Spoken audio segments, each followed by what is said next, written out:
Bonjour mes amis, je vais vous donner un pouvoir magique aujourd'hui.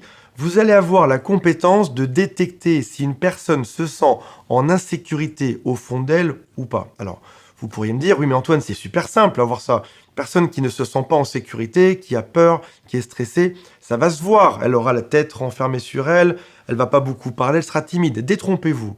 Une personne qui se sent en insécurité au fond d'elle aura souvent tendance à montrer totalement le contraire en société. Ça peut être par exemple une personne qui a l'air très sûre d'elle, mais vous ressentez qu'il y a des choses qui sont un peu bizarres. Vous vous sentez pas très à l'aise près de cette personne-là. Ça peut être aussi une personne qui montre qu'elle a toujours raison, mais pourtant vous comprenez pas pourquoi est-ce qu'elle insiste autant, pourquoi est-ce que ça se passe comme ça. Donc, on va voir ensemble aujourd'hui pourquoi est-ce que des gens ont de l'insécurité de manière maladive dans leur vie émotionnelle, dans leur vie professionnelle, avec leurs amis, avec leurs enfants, et comment est-ce qu'on va faire pour détecter ça. Cette personne aujourd'hui te fait peut-être des drames dans ta vie, peut-être que tu l'as toujours en tête, que tu essayes de comprendre ce qui se passe et que tu n'y arrives pas. Grâce à cette vidéo, on va y arriver. Mais avant de démarrer, j'aimerais juste vous rappeler les consignes de base. La première, c'est que on ne dit pas insécure, on va dire en insécurité. Ça, c'est la première consigne que vous devez savoir. J'ai juste dû réduire le titre de cette vidéo sur YouTube parce que les YouTube veut des titres qui sont courts. Donc j'ai utilisé un anglicisme, mais c'est pas comme ça que je devais écrire. Deuxième chose qu'il faut savoir, si jamais tu le souhaites, tu peux t'abonner. Clique simplement sur le bouton s'abonner et sur la cloche qui est juste à côté. Point suivant, il y a un quiz pour savoir si la personne qui te fait des misères en ce moment est pervers narcissique ou pas. C'est dans la description de la vidéo et c'est aussi dans le premier commentaire épinglé. Laissez-moi des commentaires et si jamais vous voulez faire du bien autour de vous, prenez mes conseils que je vous donne gratuitement, transférez-les, donnez-les à d'autres, allez expliquer aux autres comment faire pour détecter, par exemple, aujourd'hui, si une personne est insécure, se sent secrètement en insécurité ou pas.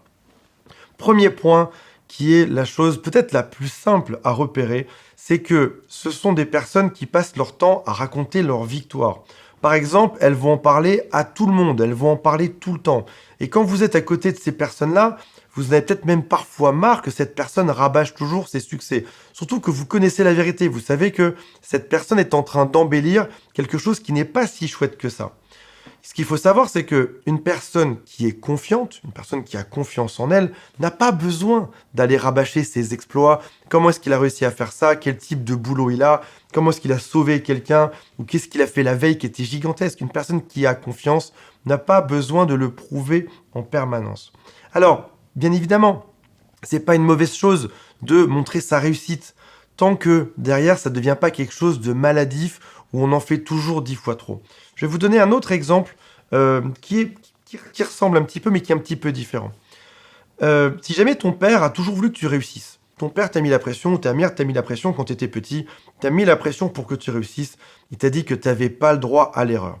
Et qui, même quand tu réussissais, il ne te montrait pas de signe d'amour. C'est-à-dire que même quand tu avais les meilleures notes, ton père te disait que c'était pas assez. Idem pour ta mère. Et bien, qu'est-ce qui se passe au final? C'est que tu risques de te battre toute ta vie après ça pour prouver à ton père ou à ta mère que tu es cette personne qui va réussir et tu as tendance à en faire des tonnes. Peut-être même à avoir une grosse voiture, avoir porter des lunettes de marque, de luxe, etc. pour démontrer cette réussite de manière gigantesque pour une seule raison. C'est parce qu'au fond de toi, tu te sens totalement vide. Donc demandez-vous si la personne que vous suspectez d'être en insécurité passe son temps à raconter ses victoires ou a tendance à montrer des tonnes de signaux de réussite pour cacher totalement ce qu'elle a comme insécurité. Deuxième point qui est facile aussi à repérer, c'est que ces personnes-là ont tendance à juger. Vous savez, on a tendance, et on l'a tous fait, on a tendance à juger les autres pour se sentir plus haut. C'est un réflexe qui est humain. On écrase ceux qui sont autour de nous pour se surélever, se sentir mieux. T'as vu comment il se comporte lui? Ça, c'est pas correct. L'air de dire, moi, je me comporte pas comme ça. Moi, je suis quelqu'un de correct. Donc, c'est pas grave, on l'a tous fait. Maintenant, si cette personne passe son temps à juger, à critiquer, à descendre, dans ce cas-là, c'est qu'il y a quelque chose qui est malsain, qui est toxique. Et oui, on juge l'autre, ou il juge l'autre, ou elle juge l'autre, parce qu'elle se sent en insécurité. Cette personne a l'impression de ne pas avoir de valeur. Il y a une jolie phrase qui dit « Les jugements sont la première chose que je vois chez toi, car c'est la dernière chose que je vois chez moi. » Quand je critique quelqu'un pour telle raison, c'est probablement que j'ai ce défaut-là et que j'arrive pas à le voir moi-même ou à l'accepter ou à me l'admettre moi-même. Donc, si jamais vous êtes face à une personne qui fait ça demain, placez-vous en observateur. Si jamais cette personne vous juge, vous critique, demandez-vous qu'est-ce que cette personne est en train de critiquer. Est-ce qu'elle vous critique vous ou est-ce que finalement elle n'est pas en train de se critiquer elle-même? Et si jamais vous arrivez à prendre un peu de hauteur, je laisse toujours une échelle près de moi pour ça, prendre de la hauteur. Si jamais vous arrivez à prendre de la hauteur, vous allez vous demander, est-ce que cette personne me fait cette critique parce que c'est vraiment un de mes traits de caractère, ou est-ce qu'elle n'est pas en train, finalement, en me montrant moi, en me jugeant moi, est-ce que c'est pas elle-même qui est en train de critiquer sur ce même point? Troisième point, une personne qui ne sait pas dire «je suis désolé». Alors, quand on dit «je suis désolé» ou «j'ai fait une erreur», ça veut dire qu'on se rabaisse. Sauf si, malheureusement, on a déjà une faible estime de nous-mêmes, dire je suis désolé, ça voudrait dire que ce serait quasiment inacceptable. Ça voudrait dire je suis une erreur, je suis nul, je ne sers à rien. Se tromper pour cette personne-là, c'est avoir honte. Quand on est petit, on a nos parents qui nous ont appris à avoir des bonnes notes, à être de bons élèves, à avancer, à être parfait. Et si jamais cette éducation était trop dure, si jamais un parent ou a trop puni ou a trop dit à l'enfant de réussir, l'enfant n'a peut-être jamais eu le choix que de ne pas savoir dire désolé, je me suis trompé. Un parent qui est équilibré dirait à son enfant c'est pas grave, on fait tous des erreurs, ce n'est pas grave, t'as fait une erreur, t'en referas, on est des humains. Mais si l'autre a été élevé par quelqu'un qui était intolérant, qui était dur, qui était cruel, ben dans ce cas-là, peut-être que l'enfant sent qu'il ne sert à rien. Lorsqu'il devient adulte, il pense également qu'il ne sert à rien et donc il ne sait pas s'excuser. Et ça peut faire des choses qui sont vraiment pénibles. C'est parfois des combats d'ego que je vois en soirée. Une personne a clairement tort sur un sujet, plutôt que de l'admettre, elle va s'enfoncer dedans par ego, en disant non mais attends, tu ne sais pas ça et je suis sûr que j'ai raison, etc. Tout le monde sait que la personne a tort. Même la personne qui parle sait qu'elle a tort. Mais elle ne sera pas capable de dire je suis désolé. Quatrième point, c'est souvent des gens qui ont des avis sur tout et surtout qui n'en changent jamais. Si jamais on ose les contredire, ils deviennent fous. Il faut savoir que le débat, dans la vie, ça fait avancer les choses. C'est une bonne chose de débattre, d'avoir des opinions contraires, d'écouter l'autre et d'avancer. Si maintenant vous tombez face à une personne qui vous dit son avis et qui est incapable d'en changer pour une question de principe, dans ce cas-là, on est sur une personne qui est en insécurité au fond d'elle. Si jamais elle acceptait de dire qu'elle avait tort ou de changer d'avis, dans ce cas-là, ça voudrait dire encore une fois, comme le point d'avant, ça voudrait dire qu'ils sont moins que rien, ils ne servent à rien. Donc c'est des gens qui vont avoir un avis sur tout. Quand vous leur posez une question sur n'importe quoi sur Terre, ils vont vous donner leur avis et ils n'en changent absolument jamais. Ce serait un signe d'échec. Cinquième point, et après ça, on va passer à comment se comporter avec ces gens-là pour avancer. Ce sont des gens qui ont besoin des autres pour être heureux. Ils rejettent la faute sur les autres s'ils ne sont pas heureux. Ils ont des grandes attentes et les gens devraient les satisfaire. Si les gens autour de moi m'aimaient, si c'était mes vrais amis, si c'était mon mari, si c'était ma femme pour de vrai, qui me connaissait par cœur, ils savent ce que j'aime. Si j'étais important, ces gens feraient des efforts pour moi. Et ça vient conforter le fait qu'ils se sentent, encore une fois, en insécurité. Quelque chose qui pourrait venir les soulager, c'est si en effet les gens venaient, les connaissaient par cœur, leur donnaient beaucoup de signes d'attention et venaient les rendre heureux. Ce serait enfin la chose qu'ils attendent depuis qu'ils sont tout petits, depuis que leurs parents ne leur ont pas donné cet amour et qu'ils attendent toujours aujourd'hui.